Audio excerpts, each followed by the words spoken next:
Hello and good Shabbos from Ramot in Yerushalayim.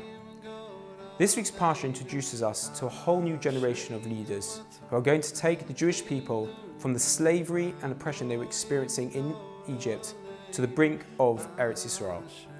The person tasked to do this was Moshe Rabbeinu. However, the question we really need to ask ourselves is, why was Moshe the one chosen to lead the Jewish people out of Mitzrayim? There are other people who also had exceptional characteristics in order to carry out this task. For example, Miriam, who stood up against Paro when he commanded them and put the decree out to kill the Jewish baby boys. Yet, not only did she actually not kill them, put her own life in danger, she even made it a business to provide them with food and clothing for those who required it. On the other hand, there was also Aaron. Aaron, who actually saw the pain that the Jewish people were going through the whole time. He was there whilst they were in slavery.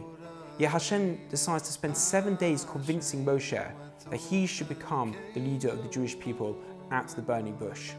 Moshe spent his whole time in Egypt, in the palace of Paro, and even when he flees Egypt under murder charges, and he spends decades in Midian and Cush before he finally returns to Egypt to take the Jewish people out of Mitzrayim.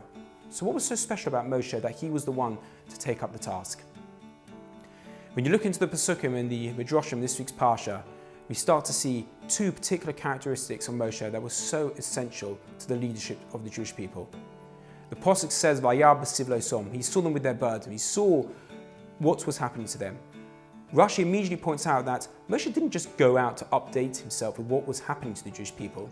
He actually went out to completely understand and take in the pain they were suffering. He literally put himself in their shoes so he could experience what they were going through. An example where Moshe takes this to hand is, as the Ramban brings down, when the Egyptian taskmaster is beating the Jewish person.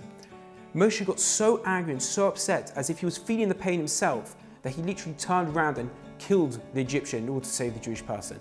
That's how Moshe literally put himself in the shoes of the Jewish people. But it wasn't only that Moshe did. He was never content with just helping one or two individuals out. Moshe always aimed to help as many people as possible. And we see this when the Medrash brings down that Moshe went up to Paro and said, "You need to give the Jewish people one day a week off. Otherwise, you're just going to work them into the ground and they're going to be useless workforce for you." As a result, Paro agreed, and that's how the Jewish people had Shabbos off when they were in the slavery in Egypt. Without diminishing from the care and compassion that Miriam and Aaron showed, Moshe teaches us that leadership is not just about responsibility, but it's about experiencing what others are feeling by personally involving oneself with their needs. Good Shabbos.